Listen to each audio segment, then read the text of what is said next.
ये शिक्षा है। आखिर ये जितने शरीर हैं इसमें चैतन्य के रूप में कौन बैठा है? जितने शरीर हैं, किसी का भी शरीर हो, चैतन्य के रूप में तो एक ही परमात्मा है। चलो हमारी बात मत मानो, भगवत गीता में भगवान कृष्ण स्वयं कहते अहम आत्मा गुडाकेश सर्वभूताशय स्थिता। अर्जुन, मैं सभी के हृदय में आत्मा के रूप में बैठा हुआ हूँ। ईश्वरः सर्वभूतानां हृदयेशे अर्जुन तिष्ठति। तो कम से कम हम ध्यान रखें कि प्रत्येक व्यक्ति को अगर कुछ दे नहीं सकते तो सम्मान दे सकते, मीठी वाणी से बात कर सकते हैं। एक ना एक दिन पता नहीं किस रूप में भगवान तुम्हारे अंदर आते हैं, जाते हैं, मिलते हैं, जुलते हैं। त्रिजटा उनको कहती है, देखो तुम्हारा बहुत बड़ा सौभाग्य है जो संतों को जल्दी नहीं मिलता है। जानकी जी साक्षात जगदम्बा, उनकी सेवा कर लो और अपना जीवन सफर कर लो। जानकी जी के सेवा में लग गई सारी सेविकाएं, दासियां। अब त्रिजटा से जानकी जी कहती है, माँ आपने मेरी बड़ी रक्षा की, बड़ी सहायता की, लेकिन मेरे को कुछ अग्नि की व्यवस्था कर दो। क्यों जानकी? अब मैं जीना नहीं चाहती। क्यों? मेरे को मालूम नहीं, प्रभु को मेरे को पता है कि नहीं पता है कि मैं कहाँ हूँ। 1 महीने का समय है, 1 महीने के अंदर अगर प्रभु नहीं आए तो दुष्ट अपनी तलवार से मेरी गर्दन को काट देगा। इससे अच्छा है मैं अग्नि जला करके, चिता बना करके अपने शरीर का त्याग श्री राम जी का स्मरण करते करते कर दूं, वो मेरे लिए ज़्यादा अच्छा है। त्रिजटा जी देखते हैं कि स्वप्न में तो मेरे को भगवान ने कहा है कि वो आएंगे, और अभी बंदर आया हुआ है ये भी कहा है। मेरे को पता नहीं वो बंदर है कहाँ। बंदर तो वहीं था, हनुमान जी तो वहीं बैठे हुए थे। त्रिजटा ने थोड़ा बहाना बना दिया। ये भी एक महापुरुष का लक्षण होता है, सीधे मना नहीं किया। त्रिजटा कहती हैं, जानकी रात्रि में आग मिलती कहाँ है? अब ये तो कोई जवाब नहीं है कि रात्रि जो अगर दिन में मिलती है तो रात्रि में क्यों नहीं मिल सकती है। त्रिजटा तो बहाना बना के वहाँ से चली गई। अब जानकी जी को अत्यंत वियोग व्यथा होती है, भगवान के विरह में क्या करूं क्या ना करूं, आग मिलेगी नहीं, शरीर छूटेगा नहीं, ये दुष्ट के यहाँ रहना अत्यंत कठिन हो रहा है। गोस्वामी जी ने लिखा है उनकी वेदना को, कह सीता विधि भा प्रतिकूला, मिलहि न पावक मिटहि न शूला, देखियत प्रगट गगन अंगारा, अवनि न आवत एक उतारा, पामक मैं शशि श्रमत नागी, मानहु मोहि जानिहत भागी, सुनहि विनय मम विटप अशोका, सत्य नाम करो हरो मम शोका। जानकी जी अत्यंत व्याकुल हैं। जानकी जी कहते हैं, प्रभु का वियोग असह्य हो रहा है। इतनी व्याकुलता की पराकाष्ठा है। चंद्रमा जिसको शीतलता का प्रतीक कहा जाता है, वो अग्निमय प्रतीत हो रहा है जानकी जी को। तारे उनको अंगारे के जैसे प्रतीत हो रहे हैं, और जो अशोक वृक्ष है उसमें जो कोमल कोमल कोपलें निकली हुई हैं जिनका कलर अग्नि के जैसा होता है। जानकी जी का एक तरह से पागलपन, वियोग का पागलपन। जानकी जी कहती, अशोक तेरा नाम अशोक है, तो ये थोड़ी सी चिंगारी मेरे को दे दे जिससे मेरे को आग जल जाए और शरीर को मैं समाप्त कर सकूं। तेरा नाम अशोक भी सफल हो जाएगा और मेरा काम भी हो जाएगा। जानकी जी जब अत्यंत व्याकुल हो जाती, देखी परम बिरहा कुल सीता, सो क्षण कपिहि कलप सम बीता। जानकी जी के इस कष्ट को देख करके हनुमंत लाल जी अपने को नहीं संभाल सके। उन्होंने देखा अब मेरे को कुछ करना ही होगा। उन्होंने तुरंत भगवान श्री राम ने जो मुद्रिका दी थी उसको तुरंत गिरा दिया कल्प वृक्ष से नीचे, अशोक वृक्ष से नीचे। जानकी जी को क्या लगा? उनको लगा जैसे अशोक वृक्ष ने अग्नि की कुछ चिंगारी दे दिया है, चमक रही है अंगूठी भगवान की मुद्रिका। लेकिन जब पास में जाकर के उठाया तो उसमें तो राम नाम लिखा हुआ है। अब जानकी जी को और संदेह हो गया, ये भगवान की अंगूठी मुद्रिका चिन्मय है, माया इसकी रचना नहीं कर सकती है और भगवान श्री राम को कोई पराजित नहीं कर सकता है। ये मुद्रिका आई कैसे? यहाँ पराजित वो हो नहीं सकते, माया इसकी रचना कर नहीं सकती, और ये मुद्रिका तो राम जी की वो पहचानती थी। अत्यंत विचार मग्न हो जाती है। हनुमंत लाल जी जानते हैं अभी सामने प्रकट होने से ठीक नहीं होगा। अशोक वृक्ष में छिपे छिपे श्री राम गुणगान प्रारंभ करते हैं।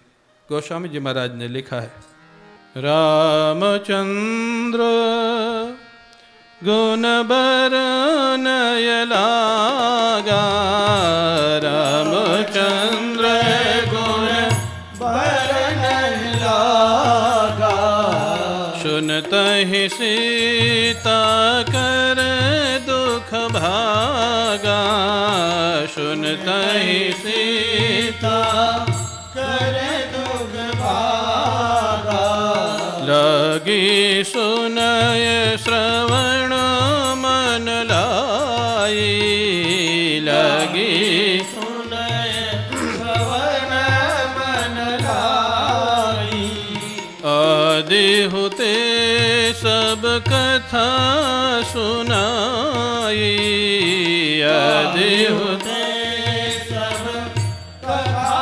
बुझाई, श्रवणामृत जही कथा सुहाई, श्रवणामृत जही कथा सुहाई, कही सुप्रगट होत किन भाई, कही सुप्रगट होत किन भाई, तब हनुमंत निकट चली गया, तब हनुमंत निकट चली गया, फिर बैठी मन विस्मय भय, फिर बैठी मन विस्मय भय, रामदूत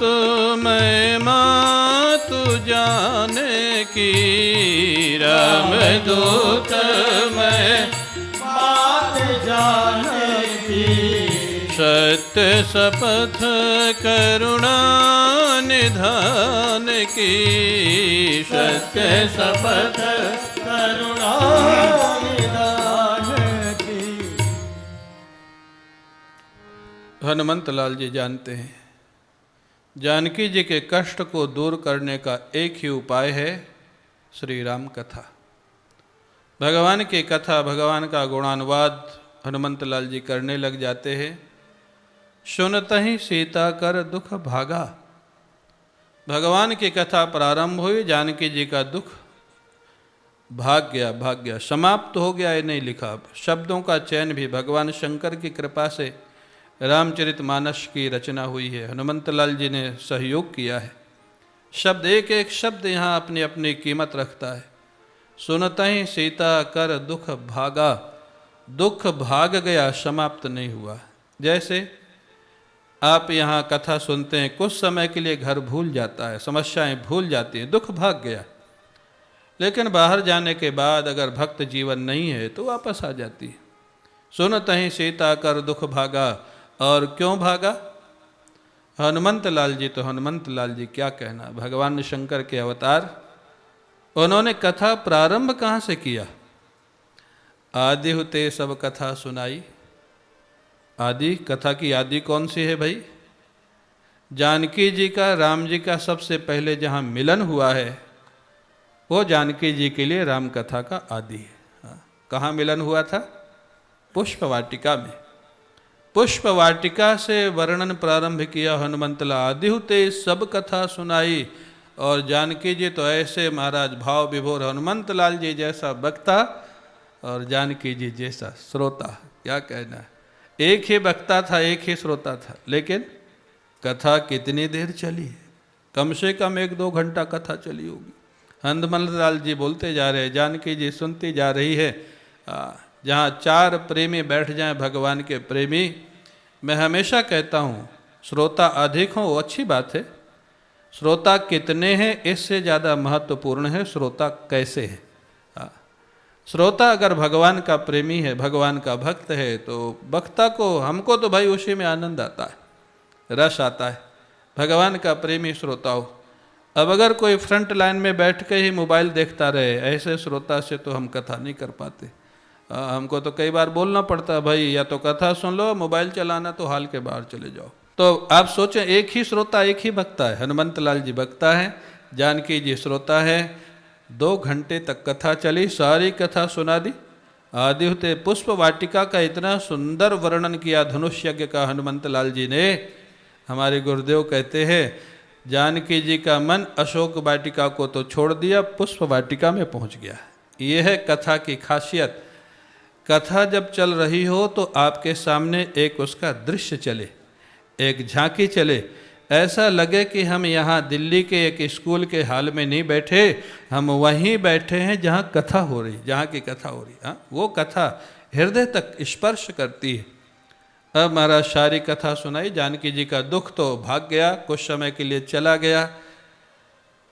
पूरी कथा होने के बाद जानकी जी ने कहा, इतनी सुंदर राम कथा का वक्ता लंका में मिलना, ये भी एक आश्चर्य की बात है। लंका के अंदर इतनी सुंदर कोई राम कथा सुनावे, तो कम से कम हमको दर्शन तो दे दीजिए, आप कौन हैं?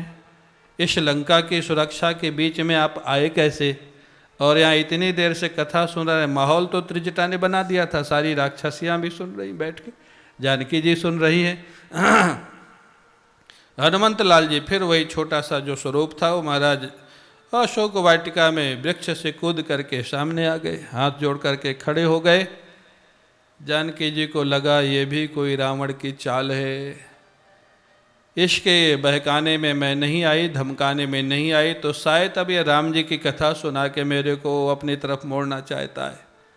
विस्मय हो गया ये, क्योंकि समस्या यही है कि कथावाचक लंका में पहुंचा कैसे?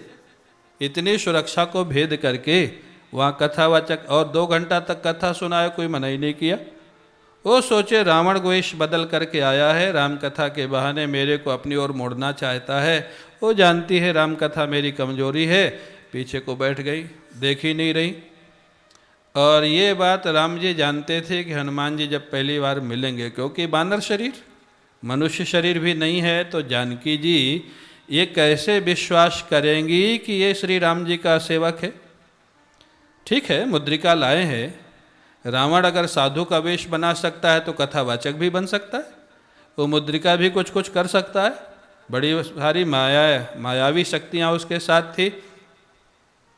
प्रभु ने कह दिया था, एक नाम बता देना जानकी जी को, जिस नाम से जानकी जी हमको हमेशा पुकारती है, वो रहस्य लंका में किसी को नहीं पता है। तब जानकी जी को भरोसा हो जाएगा कि ये राम जी का ही भेजा हुआ दूत है। राम दूत में मातु जानकी, सत्य शपथ करुणा निधान की।